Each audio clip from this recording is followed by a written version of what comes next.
Good day po sa lahat. Minsan lang ako gagawa ng video ha. Minsan lang. First time ko lang gumawa ng video. Ako'y lang doon sa balita. Katatapos lang ng balita about sa Balikbayan Box. Ito na naman. Bago na naman. Ano na naman ang pinagsasabi nitong si Misa Belinda? Na magtatax kahit isang piraso lang ng imported items o imported goods. Ano ba naman yan? Hindi nyo ba alam, Miss Belinda, ha? Na yung aming mga binibiling na iyon ay inaabot pa kami ng ilang buwan o isang taon bago pa namin mabili yung mga imported items or goods na yan para lang naming maidala sa Pilipinas. At tapos ngayon, magtatax pa.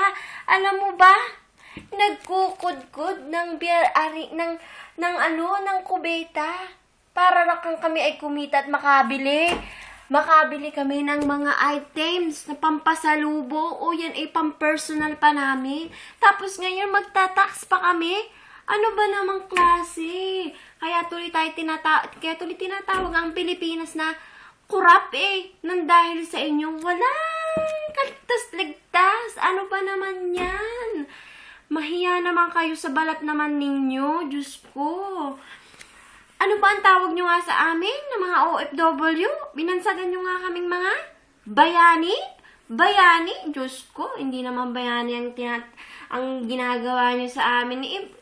Puro tax ang ginagawa naman ninyo. Diyos ko, Mio.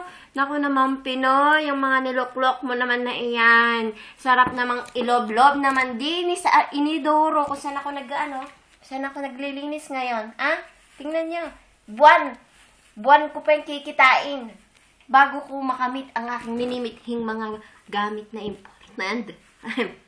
Excuse me po.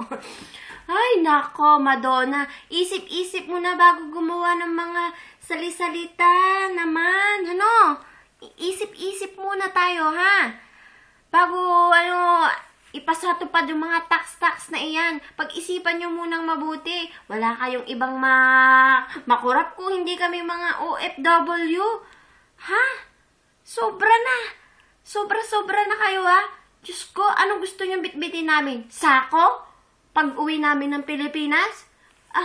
Kaya kami nag-abroad, no? Para kami ay makatikim at ang aming mga pamilya ay makatikim ng masasarap at magagandang bagay. Kami para guminhawa ang aming buhay. Ngayon pag-uwi namin ng Pilipinas, magtatax pa kami dahil sa mga dala-dala namin na pampasalubong at personal things namin. Sobra naman kayo. Please lang, Mr. President. Abay, pag kausapin mo yung mga bok-bok na iyan, ha? Ang mga custom na iyan, ha? Sana naman magkaroon naman ng magandang resulta naman ang Pilipinas. Please lang.